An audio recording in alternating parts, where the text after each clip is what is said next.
A very good afternoon, viewers. Thank you for tuning in to Republic TV. I'm Deepak Suresh Kumar, and we have some big breaking news coming in. As far as the Sambal violence is concerned, the person who opened fire on SP of Sambal during the violence has now been arrested. The arrested individual has been identified as Shahzeb, and he has confessed before the police, saying that after the violence, he left Sambal and was in hiding in Delhi.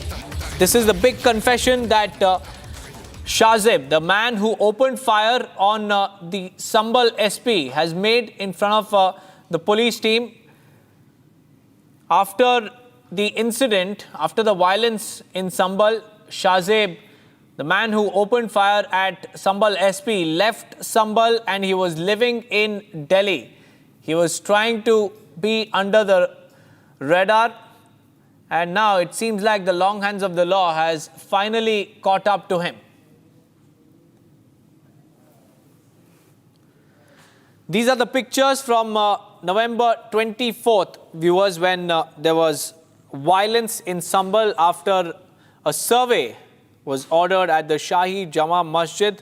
A mob of around 700 to 800 people had gathered in those streets right near Jama Masjid, where the survey was to take place. And when the survey team arrived with security, this mob confronted them. It resorted to violence. It did not even spare police vehicles.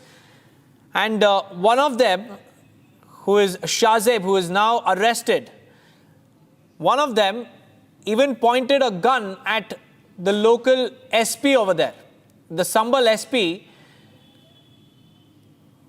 And this man has now been arrested. He is one among the rioters who have been booked by the police, UP police in Sambal.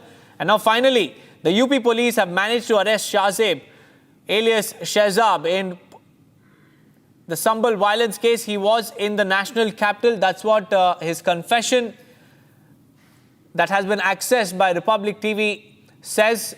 Shahzeb confessed before the police, saying that he left Sambal a day after the violence and he had been living in the national capital. The police have finally arrested the main man who opened fire on Sambal SP during the violence.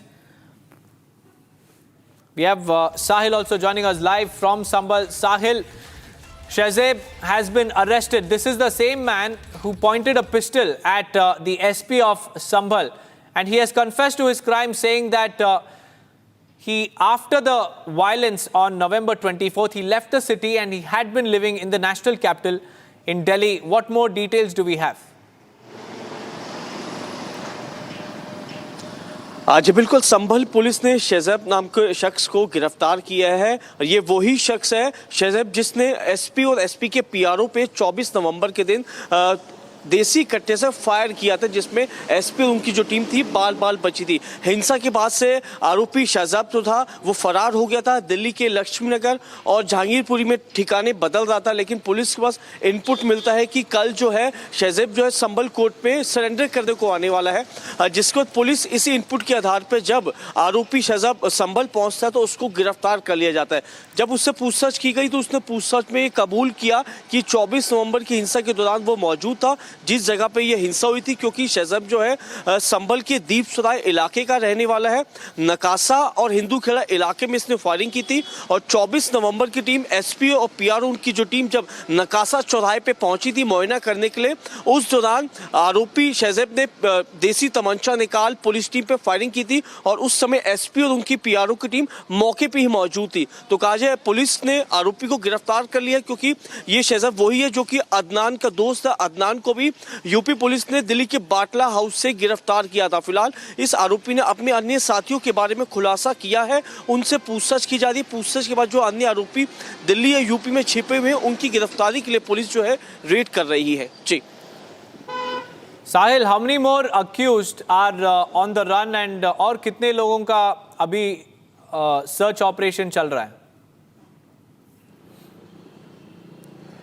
देखिए लगभग अभी भी दर्जन भर जो आरोपी हैं जिनके नामजद इस एफआईआर में है वो फिलहाल अभी फरार चल रहे हैं। पुलिस का मानना है कि जैसे जैसे पुलिस को इनपुट मिल रहा है या मैनुअल सर्विलांस हो चाहे टेक्निकल सर्विलांस के जरिए जो इनपुट मिल रहा है उनके आधार पर पुलिस जो गिरफ्तारी कर रही है, क्योंकि दिल्ली में भी यूपी पुलिस कई दिनों से डेरा बसाए बैठी है और लगातार उन इलाकों में मूवमेंट होती है जिन इलाकों में आरोपियों की बसे होने की ज्यादा संदेश रहता है, चाहे वो दिल्ली का जहांगीरपुरी इलाका हो, लक्ष्मी नगर इलाका हो, चाहे वो बाटला हाउस इलाका हो। इन इलाकों में पुलिस को इनपुट मिला है कि कुछ संभल हिंसा के आरोपी यहाँ पे अपने जानकारों के यहाँ पे छिपे हुए हैं और अपना जो मोबाइल है वो स्विच ऑफ करके ठिकाने बदल रहे हैं। और ये आरोपी भी पुलिस के डर के कारण यहाँ पे पहुंचा था, क्योंकि पुलिस ने इसके परिवार वालों से पूछताछ की थी। पूछताछ के बाद ये इनपुट मिला कि दिल्ली में अपने किसी जानकार के यहाँ पे रुका हुआ है। जब इसको कहा गया सरेंडर करने के लिए, जब कोर्ट में आता है तब इसकी गिरफ्तारी की जाती है। तो कहा जाए अभी भी लगभग 1 दर्जन से ज्यादा आरोपी जो संभल हिंसा में शामिल है वो फरार चल रहे हैं। उनके बारे में भी पुलिस जो है लगातार इनपुट जुटा रही है और रेड कर रही है।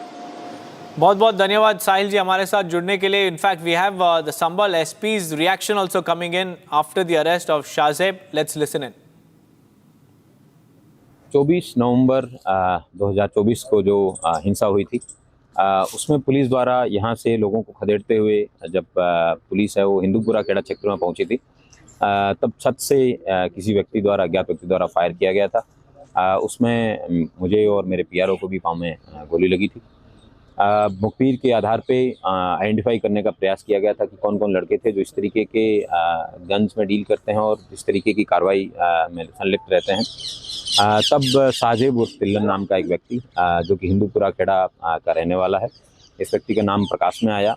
करीबन 1 महीने की धरपकड़ के बाद में इस व्यक्ति को पकड़ा गया है, कल जेल भेजा गया है। इसके पास से 12 बोर का एक कंट्रीमेड वेपन भी रिकवर हुआ है, 2 लाइव कार्ट्रिजेज भी रिकवर हुए हैं और जो छर्रे जो उस दिन पीआरओ साहब के और हमारे पाँव में लगे वो भी 12 बोर के थे, विच आल्सो प्रूव दैट कि इनके द्वारा इस तरीके का असले का प्रयोग किया गया और रिकवरी भी इन शाहजेब और तिल्लन से की गई है और विधिक कार्रवाई सुनिश्चित की जा रही है।